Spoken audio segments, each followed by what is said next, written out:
Assalamualaikum warahmatullahi wabarakatuh. Salam sejahtera bagi kita semua. Saya Agung Fajariawan, mahasiswa Universitas Abdurrab, jurusan S1 Psikologi. NIM 2173201064. Di sini saya akan mempresentasikan hasil kerja saya mengenai teori behavioristik mata kuliah Psikologi Pendidikan Dasar. Pengerjaan ini saya sengaja buat untuk tugas ujian tengah semester. Nah, di sini dosen pengampu Pak Rion Novianda, MPSI Psikolog. Saya ucapkan terima kasih telah membimbing saya dalam pembelajaran mata kuliah Psikologi Pendidikan Dasar.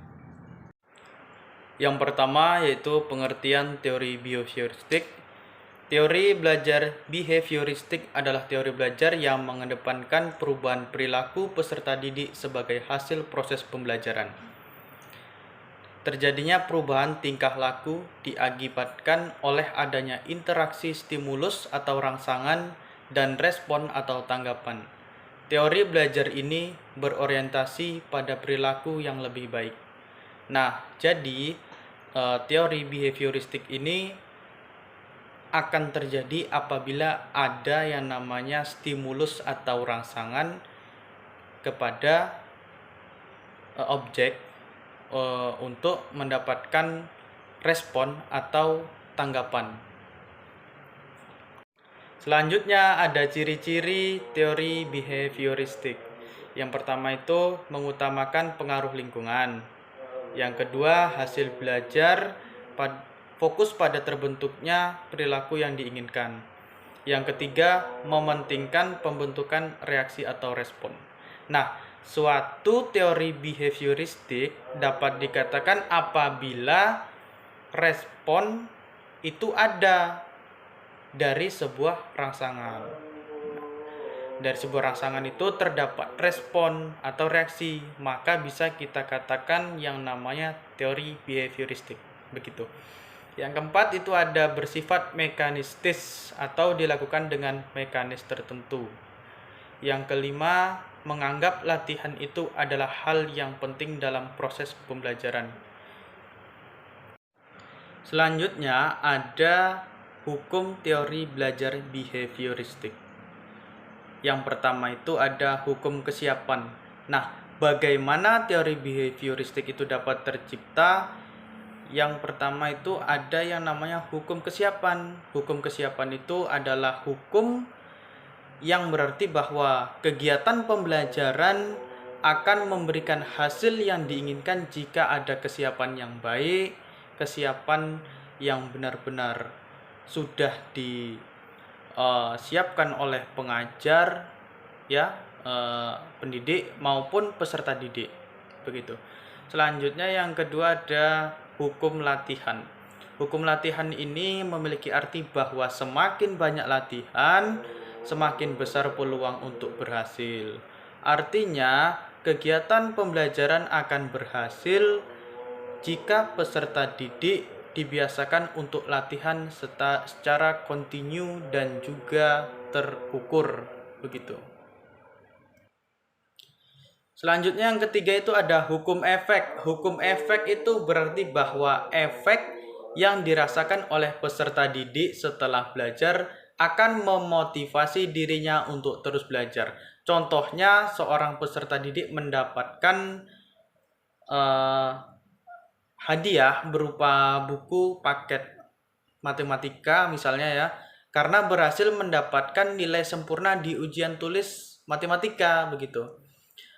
Efek yang dirasakan adalah bangga dan bahagia dari si peserta didik tersebut.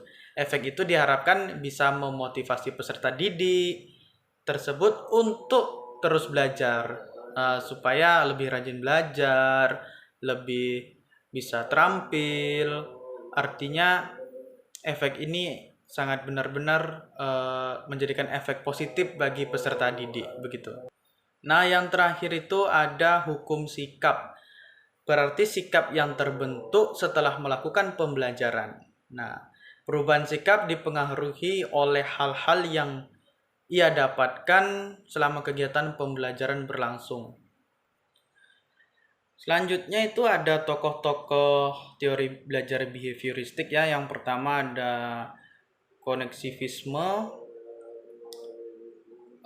itu ada E.L. Tondrick. Menurut teori koneksionisme, belajar pada hewan dan manusia pada prinsipnya memiliki kesamaan.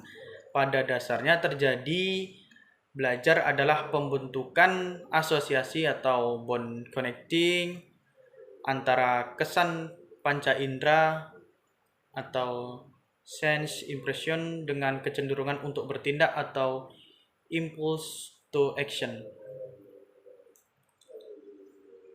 Tokoh yang selanjutnya itu ada Ivan Petrovich Pavlov. Nah, dia itu lebih mengutamakan stimulus dengan respon ya.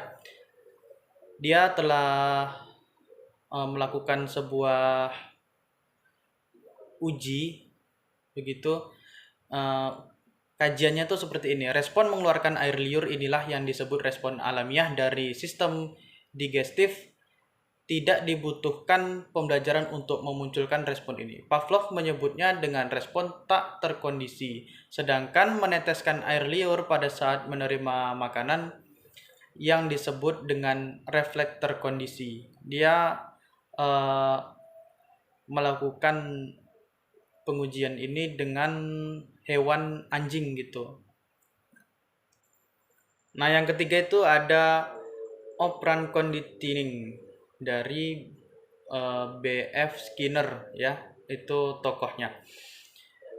Skinner juga memikirkan perilaku sebagai hubungan antara stimulus atau rangsangan dengan respon atau tanggapan. Penguatan dari tokoh Skinner ini yang pertama itu positif. Setiap stimulus yang diberikan kemudian mengingatkan kemungkinan perilaku tersebut muncul kembali.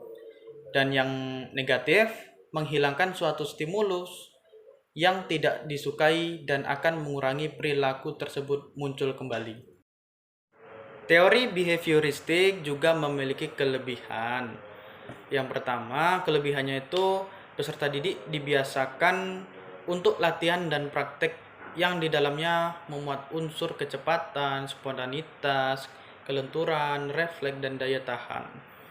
Jadi karena adanya latihan dan praktek, peserta didik dapat menambah yang namanya kecepatan dia dalam pembelajarannya, juga spontanitas, refleks atau respon yang diberikan dari sebuah rangsangan begitu.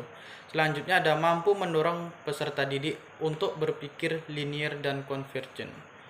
Yang ketiga, memudahkan peserta didik untuk mencapai suatu target tertentu dalam pembelajaran.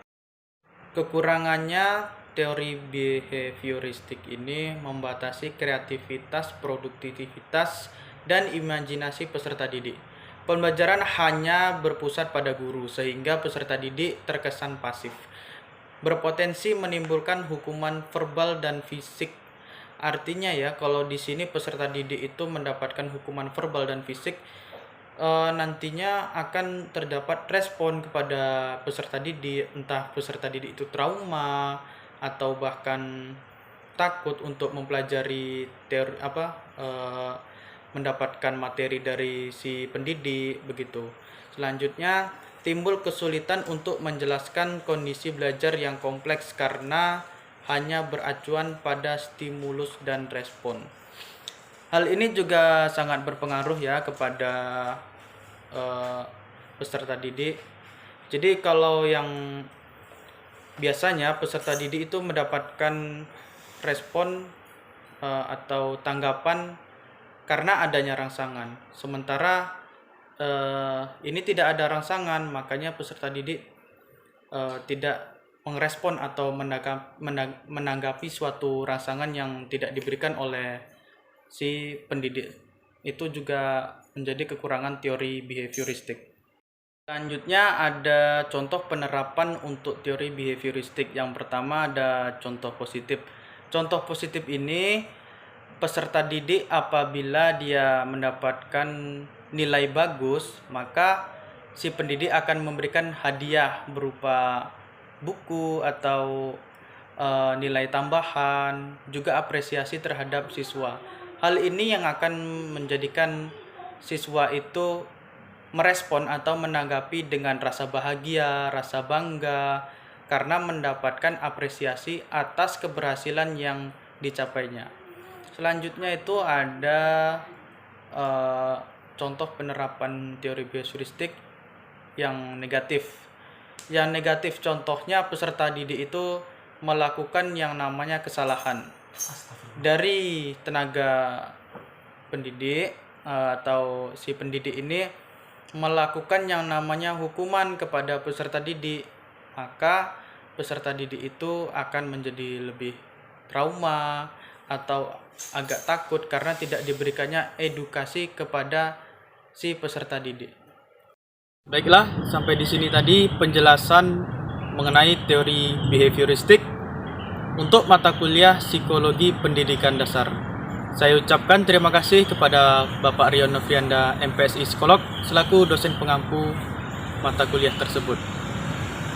Untuk kesalahannya lebih dan kurang saya benar-benar mohon maaf. Saya ucapkan wassalamualaikum warahmatullahi wabarakatuh.